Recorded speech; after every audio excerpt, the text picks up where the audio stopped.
A luxurious dining venue adorned with grand chandeliers, dim lighting, and the soft melody of jazz created an atmosphere of sophistication. The restaurant buzzed with elegantly dressed guests, all immersed in an evening of fine dining and celebration. Tonight was meant to be special, a tribute to my wife Alice's well-earned promotion. To mark the occasion, we had chosen the Crescent Moon, one of the most prestigious restaurants in the city. Every detail, from the gleaming silverware to the flickering candlelight, added to the sense of refinement, perfectly capturing the significance of the night. Alice was radiant that evening, draped in a shimmering emerald gown that accentuated her auburn locks. She glided effortlessly through the crowd, her eyes alight with joy and excitement, her laughter mingling harmoniously with the gentle strains of jazz floating through the air. It was her night, and I felt nothing but pride as I stood by her side, celebrating her success. As the evening progressed, I found myself engaged in conversation with our friends and colleagues, all caught up in the lively yet easygoing atmosphere. At one point, I stepped onto the restaurant's balcony to inhale the crisp night air. The city stretched before me, illuminated in a breathtaking display of lights, offering a stark contrast to the warmth and energy inside. But as I stood there, lost in thought, a sudden recollection stirred within me. Alice had mentioned wanting to show me something earlier.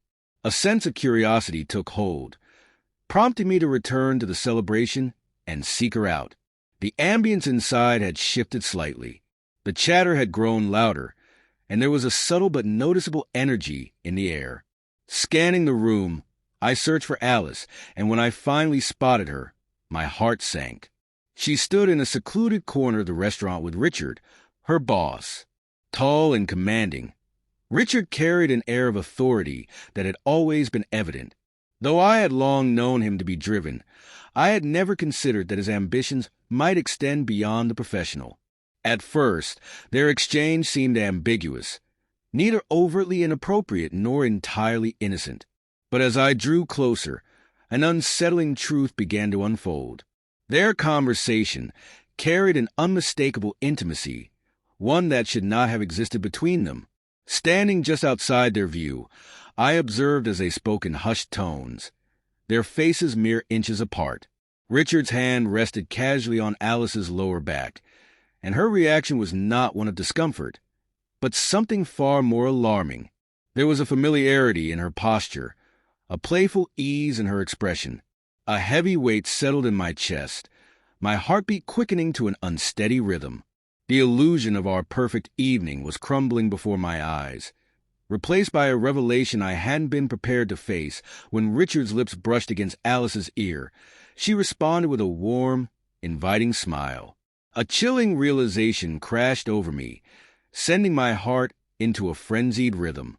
The walls seemed to close in, the sounds around me muffled as if the entire room had shrunk. The truth was undeniable. Richard and Alice shared more than just a professional relationship. They had been keeping something from me. The betrayal struck like a violent blow, knocking the breath from my lungs. A surge of rage ignited within me, raw and primal, demanding an immediate response. My thoughts spiraled, each one more excruciating than the last. Then, in an instant, everything slowed. I watched as Richard's hand slid down Alice's arm, his fingers lingering in a way that suggested something deeper, something intimate. The weight of the moment became unbearable. I had to act. Without hesitation, I moved toward them, my pulse pounding in my ears. The vibrant chatter of the party faded into the background. Alice's eyes widened in shock as she noticed me approaching, while Richard's expression shifted from amusement to guarded anticipation, as though he had expected this confrontation. Alice's face flushed as I stopped before them, my emotions held in check despite the storm raging inside me. "Can we talk?" I asked, my voice steady but firm. Richard's gaze flickered between us, his confident demeanor wavering as he assessed the situation. His expression shifted from self-assured to calculating. "Is everything okay?" Alice's voice trembled slightly, betraying her unease. "I think you owe me an explanation," I replied, forcing my tone to remain composed. "What's going on here?" Before Alice could answer, Richard stepped forward, a smug smirk creeping onto his lips. The mere sight of it sent a fresh wave of fury coursing through me. Without thinking, my emotions took control. Adrenaline surged, and in an instant, I grabbed Richard and pulled him away from Alice.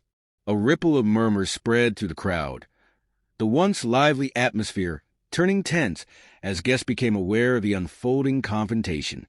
Alice's voice broke through my anger, her sobs sharp and desperate, but it was too late. The situation had already spiraled out of control. The tension erupted into chaos. Richard attempted to shove me away, his actions only fueling the fire. Whispers turned into gasps, then screams, as the restaurant filled with an eerie mixture of shock and confusion.